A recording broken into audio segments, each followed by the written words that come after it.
नमस्कार मित्रांनो, मी अविनाश आणि तुम्ही पाहत आहात माहिती कामाच्या यूट्यूब चॅनलवरील जी काही धुळे जिल्ह्यातील एक फेक न्यूज आहे त्याविषयी लाडक्या बहिणींचे पैसे वापस जाणार असे काही मेसेज सध्या सोशल मीडियावर व्हायरल होत आहेत। त्यामुळे लाडक्या बहिणींनी आता असे कोणताही निर्णय सरकारने घेतलेला नाही अशी माहिती बालविकास मंत्री आदिती तटकरे यांनी त्यांच्या सोशल मीडिया ट्विटरवरती प्रसारित केलेली आहे।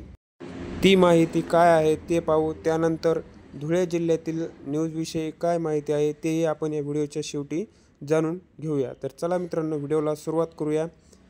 तत्पूर्वी आपल्या चॅनलवरती तुम्ही नवीनच आला असाल तर आपल्या चॅनलला सबस्क्राईब आणि या व्हिडिओला एक लाईक आणि शेअर करायला विसरू नका। तर चला व्हिडिओला सुरुवात करूया। तर आदिती तटकरे या धुळ्यातील श्रीमती भिकूबाई प्रकाश खैरनार यांना मुख्यमंत्री माझी लाडकी बहीण योजनेअंतर्गत मिळणारा लाभ हा त्यांच्या स्वतः बँक खात्याऐवजी त्यांच्या मुलाच्या आधार कार्डला संलग्न असलेल्या बँक खात्यात जमा झाल्याने सदर लाभ बंद करून मिळालेली रक्कम सरकारला परत करण्याबाबत त्यांचा अर्ज प्राप्त झाला आहे।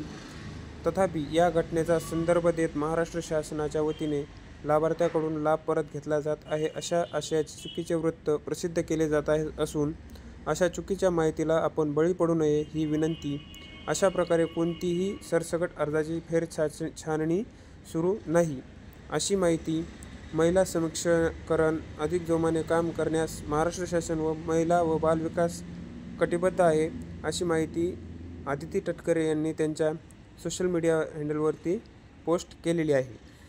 तसेच धुळे जिल्ह्यात मुख्यमंत्री माझी लाडकी बहीण योजनेच्या कोणत्याही लाभार्थ्याची चौकशी झालेली नाही असे जिल्हाधिकारी जितेंद्र पापळकर यांनी धुळे जिल्ह्याचे जिल्हाधिकारी आहेत त्यांनी अशी त्यांच्या एक प्रेस कॉन्फरन्स घेऊन त्यामध्ये ते म्हणालेले आहेत।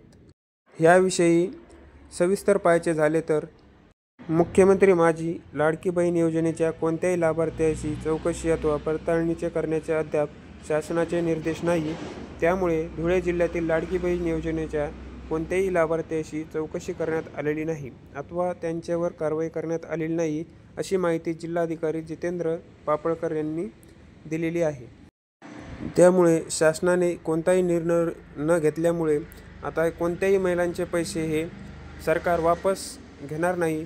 त्यामुळे हा व्हिडिओ जास्तीत जास्त महिलांपर्यंत शेअर करा आणि सर्वच महिलांना दिलासा द्यायचे काम करा। तर चला भेटू अशाच नवीन आणि माहितीपूर्ण व्हिडिओमध्ये। तोपर्यंत जय महाराष्ट्र।